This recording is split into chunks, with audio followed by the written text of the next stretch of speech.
ఒకప్పుడు ఒక చిన్న గ్రామంలో నలుగురు స్నేహితులు రాము, శ్యామ్, మధు, గోపి ఒకే ఊర్లో పెరిగారు. వారు చిన్నప్పటి నుండి కలిసి ఆడుకునేవారు, కానీ చిన్న చిన్న విషయాల కోసం తరచుగా గొడవపడేవారు.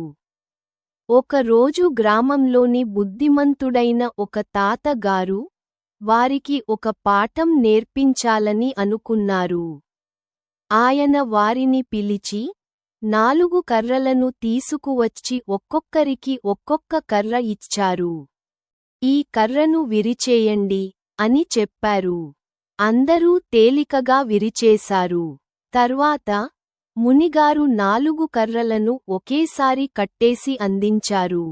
ఇప్పుడు దీన్ని విరిచేయండి అని చెప్పారు. స్నేహితులు ఎంత ప్రయత్నించినా విరగలేదు. మీరు ఒక్కొక్కరుగా వేరువేరుగా ఉంటే బలహీనంగా ఉంటారు, కానీ కలిసి ఉంటే ఎవరూ మీపై గెలవలేరు అని మునిగారు చెప్పగా, ఆ 4 స్నేహితులు అర్థం చేసుకుని ఇకమీదట ఎప్పుడూ కలిసే ఉండాలని నిర్ణయించుకున్నారు.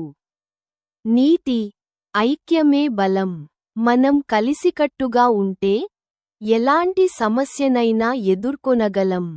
ఈ కథ ద్వారా పిల్లలు స్నేహితులతో కలిసి ఉండటం, సహాయపడటం, ఐక్యత ఎంత ముఖ్యమో నేర్చుకోగలరు.